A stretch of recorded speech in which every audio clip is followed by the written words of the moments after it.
Hey guys, Thunder E here and welcome. Now, as you can see, I've got the Sony WH-1000xm4s, and in this video I'm going to compare them to the WH-1000xm3s. Now, the Mark IIIs for me were my favorite pair of active noise cancellation headphones from last year, and I want to see how the Mark IVs compare, and I think that you're going to find it quite intriguing how Sony has placed both headphones. So in terms of looks, they look the same. I mean, they look practically the same. Very small things that differentiate them, like the NFC logo on the Mark III is in white, Mark IV is engraved, little things like that. But overall, they visually look the same. They have even similar cases, if you will, and packaging altogether, just a different case color.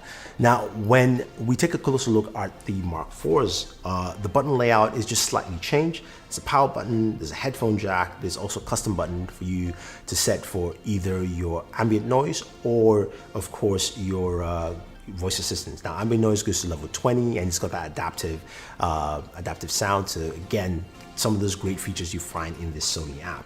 Now, you've got NFC tap to pair, which is really easy and simple to use, but you've also got controls on your right ear cup for volume up, volume down, left or right. Similar controls to the Mark IIIs, but they feel much smoother and easier this year. You don't have to really triple tap or double tap. It feels very fluid to actually use them.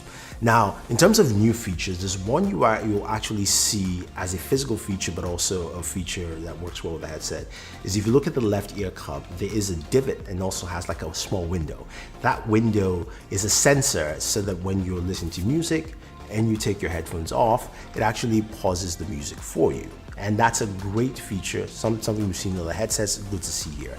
Another feature I do like is something called speak to chat. Now, speak to chat allows you to basically start a conversation with your headphones on. Somebody's come to you, listening to music, or you have ANC on, and once you start talking, basically ANC stops, the music stops, and you can hear them without taking your headphones off. It's got a setting there in the app where you can set how long the mode goes for, 15, 30 seconds or a minute, and then also the sensitivity. I have it automatic, but you can do high sensitivity to your speech or low sensitivity. But let me just show you how it actually works. I'm going to put my headphones on, play some music, and you can watch me pause it. So once I start talking, this is actually paused. I didn't touch my headphones, I didn't touch any of the controls, and I love that feature, and I think a lot of people will like that, something the Mark IVs have, the Mark IIIs don't. Another feature, of course, is the fact that you can connect to two devices at the same time. It clearly shows you in the app, and it's a great feature and shows you what are the devices you're paired to currently and what other device you're paired to that actually isn't active at this point. So again, some nice new additions, but one of the main things is, of course, is audio. How well does it sound? What's the difference? The Mark III sounded great. Some people didn't like the extra bass heaviness to it. I think it's a little less on the Mark IVs. I also like the soundstage. It feels a little bit brighter for me. I also like to use the EQs quite well. Very detailed EQs. And some of the presets are really good. I tend to use bright if I'm using any of the presets, or I customize my EQs as well. But here's just a quick audio sample from both headphones, so you get an idea of how they sound. You might not be able to tell, but there's a much bigger range on the Mark IVs.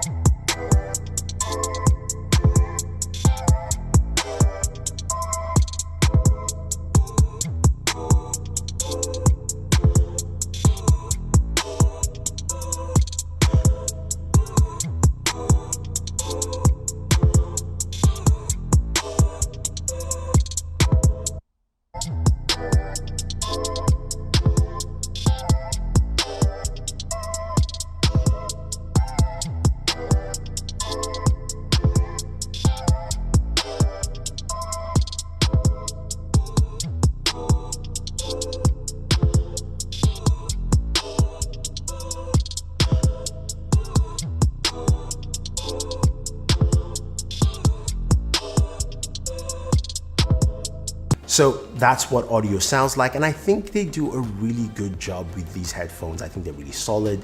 The Mark IVs just seem a little bit better on the higher notes and the lower notes. Now, when you come to ANC, both of them have some really great ANC, but I think the Mark IVs do a much better job at drowning out some of the higher notes as well as the lower. So if I were to do a calculation, I would say the Mark IIIs hit about a 90% ANC for me. The Mark IVs are 95, and trust me, you can't go wrong with the Mark IIIs, but the Mark IVs really do a good job. And Sony has continued that process with their I believe it's their QN1 chip engine that allows for just some really great ANC. But also that combination, which a lot of people don't talk about, is how does ANC affect your audio? And the soundstage can be affected quite greatly with ANC. Sony's done a good job in balancing that, where your soundstage feels pretty large instead of being really constricted. So you get to hear the music quite well, and it blocks out all that noise. You can probably hear a truck outside or something like that. Those are the kind of things that it just cuts off. Even my AC when it's on, I think the Mark IVs do a much better job in that aspect. Now, when it comes to the microphone, both of them have really good mics. Now, the Mark IIIs had a solid mic from last year, but listen to the mic test, see how well the microphones sound, and then we'll get back. All right, guys, this is a microphone test of the Sony WH-1000 Mark IIIs. This is an indoor microphone test. You get a good idea of how it sounds indoors. We'll go to the Mark IVs, and then we'll go outdoors. Okay, guys, this is an indoor microphone test of the Sony WH-1000 Mark IVs. Give me an idea of how the microphone sounds indoors, and then we'll move outdoors as well.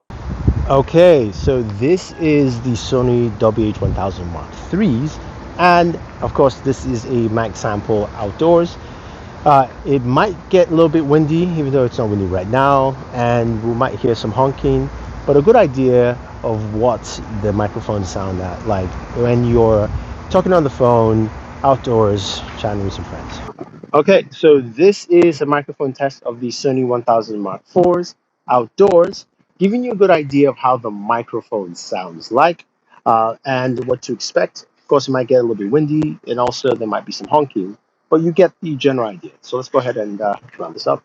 So there's one thing you would probably notice, is that the Mark IVs had some clipping with the audio. Now that is something I did not experience at all with any of my phone calls.